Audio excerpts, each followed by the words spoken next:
आपका आपके अपने YouTube channel RVS study classes में हमारी जो चल रही थी हाई स्कूल इंटर के लिए यूपी बोर्ड के लिए जो हमारा चल रहा है सीरीज, तो उसके अंतर्गत हम पढ़ रहे थे साइंस को, हाई स्कूल की साइंस को जो हमारा पढ़ना है, हमें हाई स्कूल की साइंस को पढ़ना है। और हम हाई स्कूल की साइंस में अम्ल क्षारक व लवण के बारे में पढ़ना है, हमें अम्ल क्षारक व लवण के बारे में पढ़ना है। तो अम्ल के बारे में हम पढ़ चुके थे, आज हम पढ़ेंगे क्षारक को। आज हम पढ़ेंगे क्षारक को।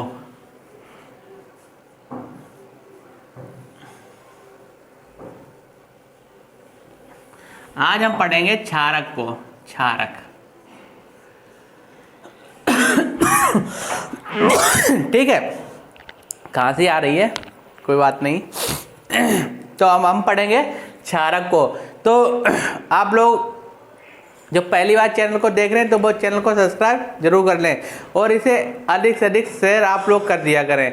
बहुत मेहनत लगती है जब हम वीडियो आपको शूट करते हैं, ये वीडियो आपको बनाते हैं तो बहुत हमें मेहनत करनी पड़ती है। बस आपका एक थोड़ा छोटा सा सहयोगी तो मांग रहे हैं कि इसे अधिक से अधिक शेयर, अधिक से अधिक इसका प्रचार कर दिया करें, जिससे कि अन्य बच्चों को भी इसका लाभ मिलेंगे। हमारा प्रचार होगा और बच्चों का इसमें क्या होगा, लाभ मिलेगा। आइए हम अपने टॉपिक पर आते हैं, क्षारक के बारे में। क्षारक क्या होते हैं कि वे पदार्थ जो स्वाद में कैसे होते हैं, कड़वे होते हैं तथा लाल लिटमस पेपर को नीले लिटमस पेपर में परिवर्तित कर देते हैं।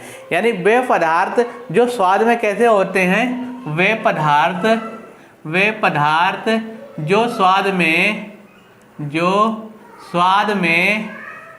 स्वाद में कड़वे होते हैं। तो क्षार कैसे होते हैं, ये स्वाद में कैसे होते हैं, कड़वे होते हैं, ठीक है। और ये क्या करते हैं, लाल लिटमस पेपर को, ये लाल लिटमस पेपर को नीला कर देते हैं। क्षार कैसे होते हैं, ये स्वाद में कड़वे होते हैं और लाल लिटमस पेपर को नीला कर देते हैं। तो इन्हें हम क्या कहते हैं, क्षार कहलाते हैं। ये हमारे क्या कहलाते हैं, क्षार कहलाते हैं। एक वैज्ञानिक थे आरहेनियस,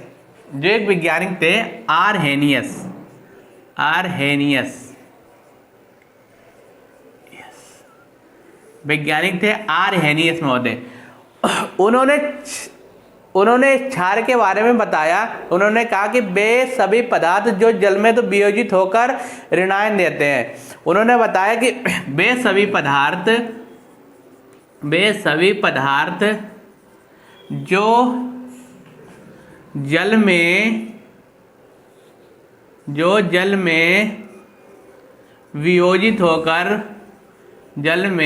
वियोजित होकर ऋणायन देते हैं, जल में वियोजित होकर ऋणायन देते हैं, वे क्षार कहलाते हैं।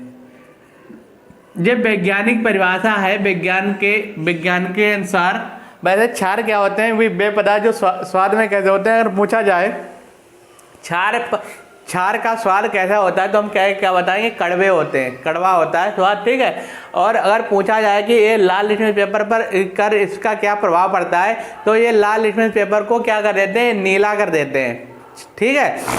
वहीं आरहेनियस जो वैज्ञानिक थे, उनके अनुसार उन्होंने बताया कि वे सभी पदार्थ जो जल में वियोजित होकर ऋणायन देते हैं, जो जल में वियोजित होने के बाद क्या करते हैं, ऋणायन देते हैं, तो वो क्या कहलाते हैं, वो क्षार कहलाते हैं।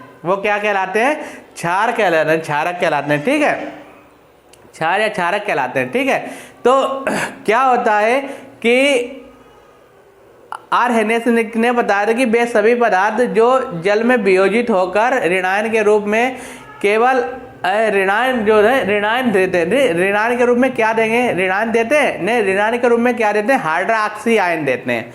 ऋणायन जो होता है वो किसमें क्या देते हैं, हाइड्रोक्सी आयन। जो ऋणायन होंगे वो कैसे होंगे, हाइड्रोक्सी ऋणायन होंगे, यानी OH निगेटिव, OH निगेटिव। ठीक है, तो जो ऋणायन होंगे वो क्या कैसे होंगे, हाइड्रोक्सी आयन होंगे, और वो क्या होंगे, मतलब उसे किससे डिनोट करते हैं, OH निगेटिव से डिनोट करते हैं। तो वो क्या कहलाते हैं, क्षारक कहलाते हैं। वे क्षारक जो जल में घुलनशील होते हैं वो क्षार कहलाते हैं, और सभी क्षारक क्या होते हैं, सभी क्षार क्या होते हैं, क्षारक होते हैं, सभी क्षार क्षारक होते हैं, यानी क्षारक कहलाते हैं। ठीक है, क्षारक यहाँ पे लिख लेना, क्षारक। वे सभी पदार्थ जो जल में वियोजित होकर ऋणायन देते हैं वो क्षारक कहलाते हैं। यानी ऋणायन का मतलब है हाइड्रोक्सी आयन बनाते हैं, ऋणायन हाइड्रोक्सी आयन OH जो निगेटिव बनता है वो क्या कहलाते हैं, क्षारक कहलाते हैं। और वे क्षारक जो जल में घुलनशील होते हैं वो क्षार कहलाते हैं। वे क्षारक जो जल में घुलनशील होते हैं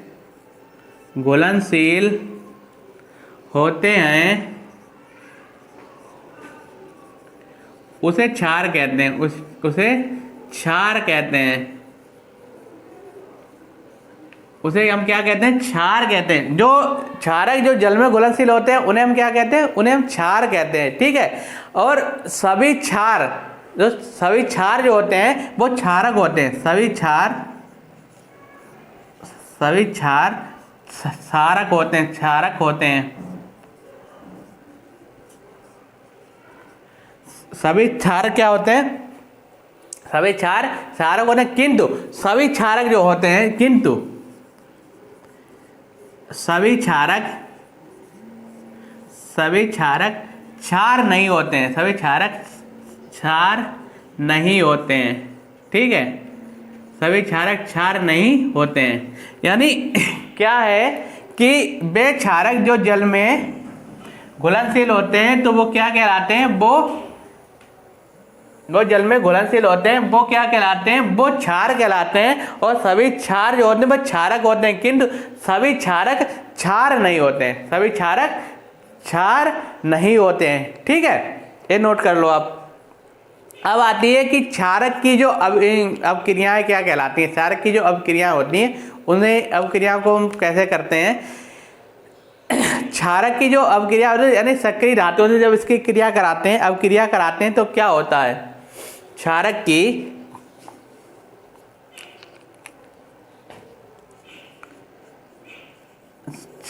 की सक्रिय धातुओं से अवक्रिया कराते हैं, सक्रिय धातुओं से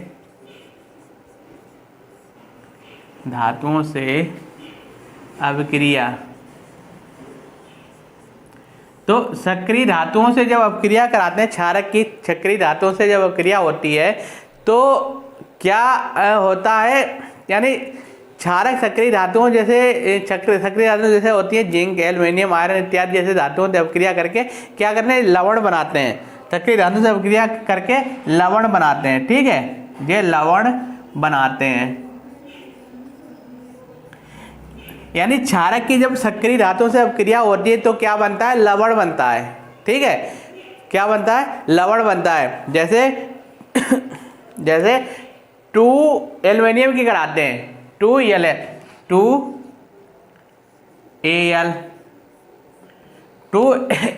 की अवक्रिया कराते हैं 3NOH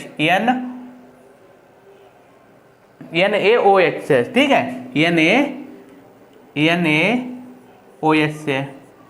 ठीक है, 2Al प्लस NaOH की जब अवक्रिया कराते हैं तो क्या बनता है, 2NaAlO2।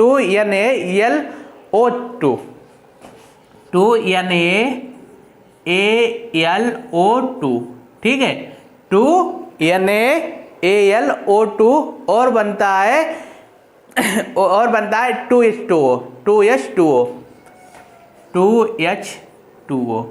ठीक है, तो ये हमारा क्या बना, लवण बन गया है। ये हमारा क्या बन गया, लवण बन गया है। यानी सक्रिय धातुओं से जब क्रिया होती है तो क्या बनता है, लवण बनता है। वहीं पर कुछ क्षारक को जब गर्म करते हैं तो क्षारीय ऑक्साइड बना देते हैं। और कुछ क्षारक हैं जिन्हें गर्म किया जाता है। आप इसे नोट कर लिया करें। ठीक है, जो हम लिखा रहे हैं उसे आप नोट करें तो एक अच्छा सा नोट्स आपका तैयार हो जाएगा। यानी क्षारक जो क्या करते हैं, अगर क्षारक को अगर गर्म किया जाए, कुछ क्षारकों को ऐसे क्षारक हैं जिन्हें हम गर्म करते हैं तो क्या होता है, वो ऑक्साइड बना लेते हैं। वो क्या बना लेते हैं, ऑक्साइड बना लेते हैं। जैसे कुछ क्षारकों को गर्म करने पर क्षारीय ऑक्साइड बनाते हैं। कुछ क्षारकों को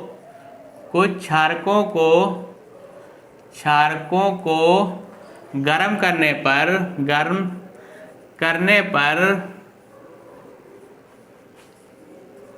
क्षारीय ऑक्साइड बना लेते हैं। ठीक है, यानी कुछ क्षारकों को गर्म करने पर क्षारीय ऑक्साइड बना लेते हैं। जैसे MgOH का होल ऑफ 2, MgOH का होल ऑफ 2 की जब अपक्रिया क्या करते हैं, इसे गर्म करते हैं। इसे हम क्या करते हैं, गर्म करते हैं। ठीक है, हम इसे क्या करते हैं, गर्म करते हैं, लिख देते हैं। ठीक, गर्म करने पर जब हम इसे गर्म करते हैं तो क्या होता है, ये MgO और H2O में टूट जाता है। MgO प्लस H2O हाइड्रोक्साइड बना देता है, H2O। ठीक है, H2O हाइड्रोक्साइड ऑक्सो बनाता है, जल बना देता है, H2O। ठीक है, यानी MgOH का जब हम गर्म करते हैं तो क्या है, MgO में और मैग्नीशियम ऑक्साइड ये बन जाता है। ठीक है, ऑक्साइड बन जाता है और H2O जल में टूट जाता है। ठीक है, एक आता है कि अम्लीय ऑक्साइड से अपक्रिया करके क्या करते हैं, अम्लीय ऑक्साइड से अपक्रिया करके क्या करते हैं, आता है अम्लीय ऑक्साइड से अपक्रिया करके। अम्लीय ऑक्साइड से अपक्रिया करके भी लवण बनाते हैं। अम्लीय ऑक्साइड से अपक्रिया करके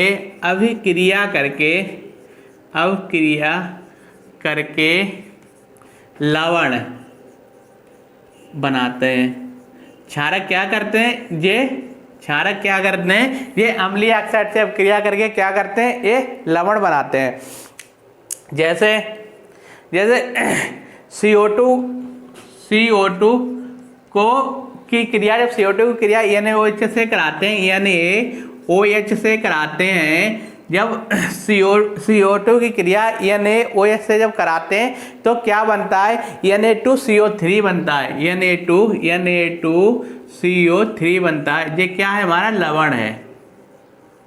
ये हमारा क्या बना, लवण बन गया। ठीक है, यानी अम्लीय ऑक्साइड से और इसकी क्रिया कराते हैं तो क्या बनता है, लवण बनता है। ठीक है, अम्लीय ऑक्साइड से क्रिया कराते हैं तो क्या बनता है, लवण बनता है। एक और आता है कि क्षारक क्या करते हैं, अम्ल से क्रिया करके भी लवण बनाते हैं। क्षारक क्या करते हैं कि अम्ल से क्रिया करके जो क्षारक होते हैं वो क्या करते हैं, अम्ल से क्रिया करके लवण तथा जल बनाते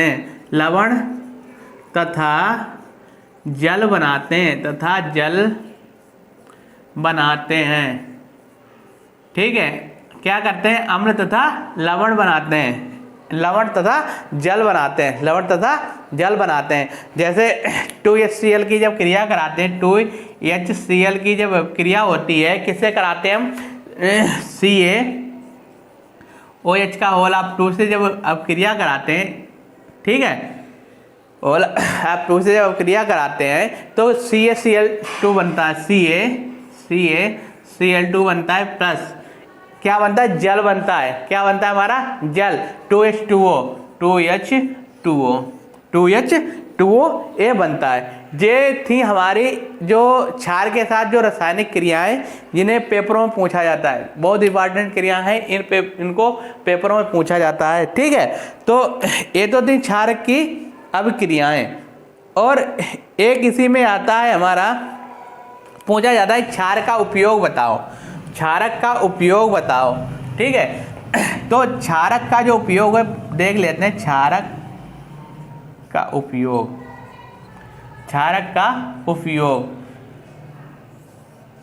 तो क्षारक का उपयोग देख लेते हैं। तो क्षारक के क्या उपयोग होते हैं, एल्युमिनियम हाइड्रोक्साइड के उपयोग प्रति अम्ल बनाने में किया जाता है। क्या होता है कि एल्युमिनियम हाइड्रोक्साइड का जो उपयोग किया जाता है, एल्युमिनियम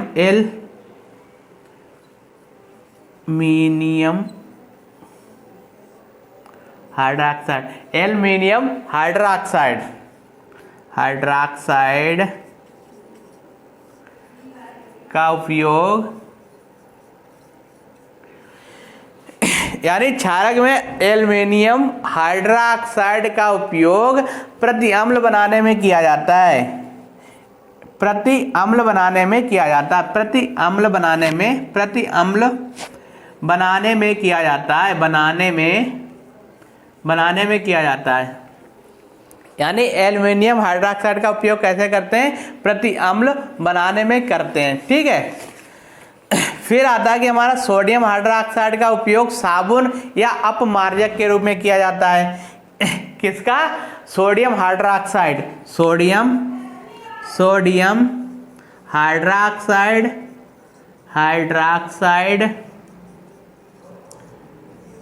का उपयोग किसमें करते हैं? साबुन और अपमार्जन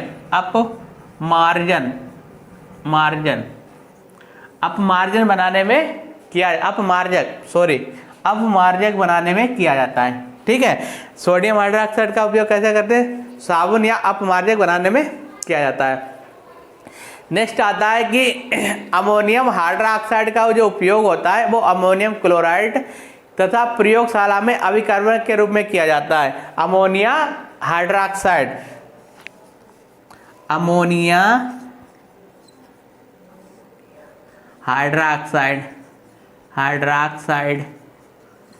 इसका उपयोग कहाँ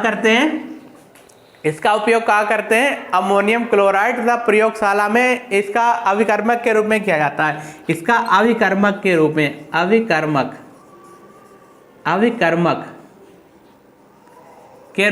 जाता है। अभिकर्मक के रूप में कहाँ किया जाता है? अभिकर्मक के रूप में कहाँ किया जाता है? अभिकर्मक के रूप में प्रयोगशाला में इसका प्रयोग किया जाता है। अभिकर्मक के रूप में इसका प्रयोग कहाँ किया जाता है? प्रयोगशाला में किया जाता है। ठीक है, ये तो थी इसके उपयोग, ये तो थे क्षारक के उपयोग। एक क्षारक में आता है कि उदासीन अपक्रिया क्या होती है? उदासीन अपक्रिया। ठीक है, तो उदासीन जो अपक्रिया होती हैं वो अम्ल तथा क्षारक जो होते हैं आपस में अपक्रिया करके लवण तथा जल बनाते हैं, तो वो क्रिया क्या कहलाती है? उदासीन जो अपक्रिया कहलाती है। ठीक है, आइए इसे देख लेते हैं कि उदासीन अपक्रिया। ठीक है,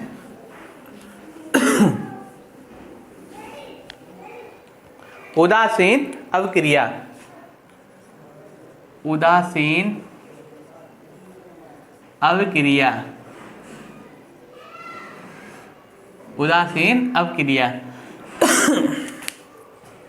अपक्रिया क्या होती है?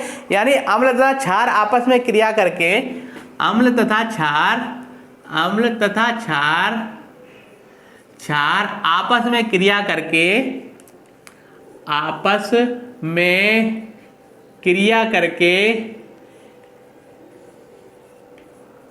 यानी उदासीन अपक्रिया क्या होती है? अम्ल तथा क्षार आपस में अपक्रिया करके लवण तथा जल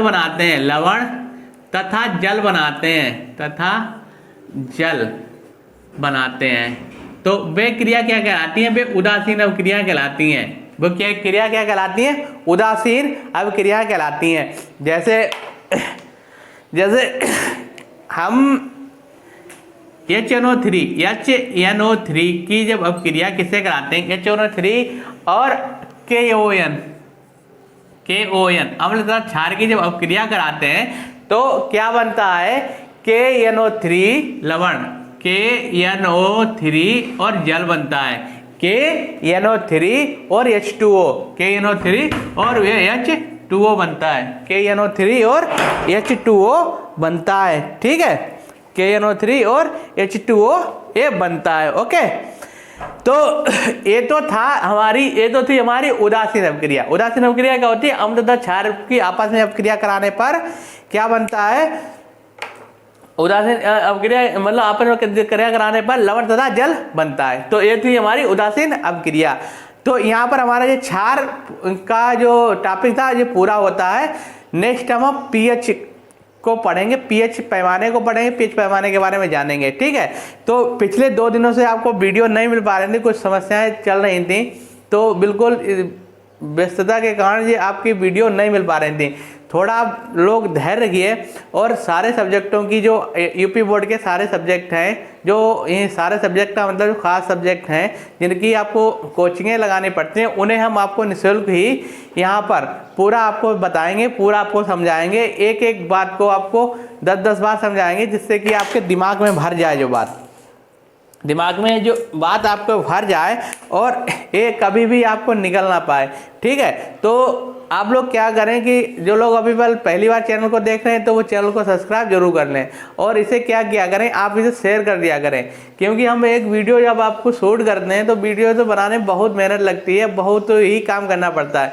बस ये सब आपके लिए ही करते हैं, जिससे कि आप क्या करें, आपकी शिक्षा को हम बहुत ही सरल और सुलभ तरीके से आपके पास और आपके मिलने वालों, आपके मतलब पूरे घर घर आके घर घर में हम इस शिक्षा को फैला सकें। और ये शिक्षा कोई पेड शिक्षा नहीं है, बिल्कुल निःशुल्क शिक्षा है, इसलिए आप भी थोड़ा इस पर सहयोग, आप लोग जितना भी थोड़ा बहुत क्या करें, इस पर सहयोग बनाए रखें, चैनल पर सहयोग बनाए रखें, अधिक से अधिक इसका प्रचार करें, जिससे कि अधिक से अधिक बच्चों को जो है इससे लाभान्वित हो सकें। तो आज के लिए इतना ही, मिलते हैं आपको नेक्स्ट वीडियो में, तब तक के लिए बहुत बहुत धन्यवाद।